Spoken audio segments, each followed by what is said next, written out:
Hello dear students, welcome to our channel.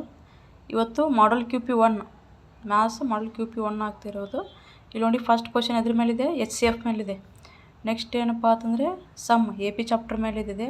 Next pair of linear equations, polynomial, next triangle, trigonometry, next probability chapter ಮೇಲೆ ಐತಿ. ಹಂಗೆ pair of linear equations ಮೇಲೆ, triangle, real numbers ಐತಿ. ಈ ಥರ questions ಇರ್ತಾವೆ ರೀ. ಇವು ನೀಟಾಗಿ ಏನು ಮಾಡಬೇಕಪ್ಪ ಅಂತಂದರೆ, ಇವಾಗ ಸ್ಟಾರ್ಟ್ ಆಗ್ತಿದೆ ಅಲ್ವಾ ನಿಮ್ಮದು 10th. ಡೈಲಿ ಏನು ಮಾಡಬೇಕಪ್ಪ ಅಂತಂದರೆ ಒಂದೊಂದು ಕಾನ್ಸೆಪ್ಟನ್ನು ಮುಗಿಸಿ ಆ ಕಾನ್ಸೆಪ್ಟ್ ಮೇಲೆ ಏನು ಮಾಡಬೇಕಪ್ಪ ಅಂತಂದರೆ ಈ ಥರ ಕ್ವಶನ್ಸ್ನ ಸಾಲ್ವ್ ಮಾಡ್ತಾ ಹೋಗಬೇಕು. ಅಂದರೆ ನಿಮ್ಗೆ ಏನಾಗುತ್ತಪ್ಪ ಅಂದರೆ ಹೆಲ್ಪ್ ಆಗ್ತೈತೆ ರೀ. ಅಂದರೆ ಬರ್ಡನ್ ಆಗಲ್ಲ. ನೆಕ್ಸ್ಟ್ ನಿಮಗೆ ಈಗ ಎಕ್ಸಾಮ್ ನಿಯರ್ ಬಂದಾಗ ನೈಟೆಲ್ಲ ಕುತ್ಕೊಂಡು ಓದೋದು ತಪ್ಪುತ್ತೆ ರೀ. ಇವಾಗ ಏನು ಮಾಡಬೇಕಪ್ಪ ಅಂತಂದರೆ ಪ್ರತಿಯೊಂದು ಕಾನ್ಸೆಪ್ಟ್ನೂ ನೀಟಾಗಿ ತಿಳ್ಕೊತ ಏನು ಮಾಡಬೇಕು, ನೋಡಿ ಸಾಲ್ವ್ ಮಾಡ್ಕೋತ ಏನು ಮಾಡಬೇಕು, ಇದ್ರದ್ದು ಕ್ವಶನ್ ಪೇಪರ್ ಇವಾಗಿಂದಾನೇ ಸಾಲ್ವ್ ಮಾಡ್ತಾ ಹೋಗಿ.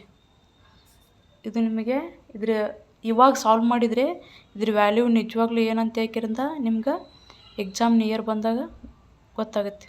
Okay, thank you.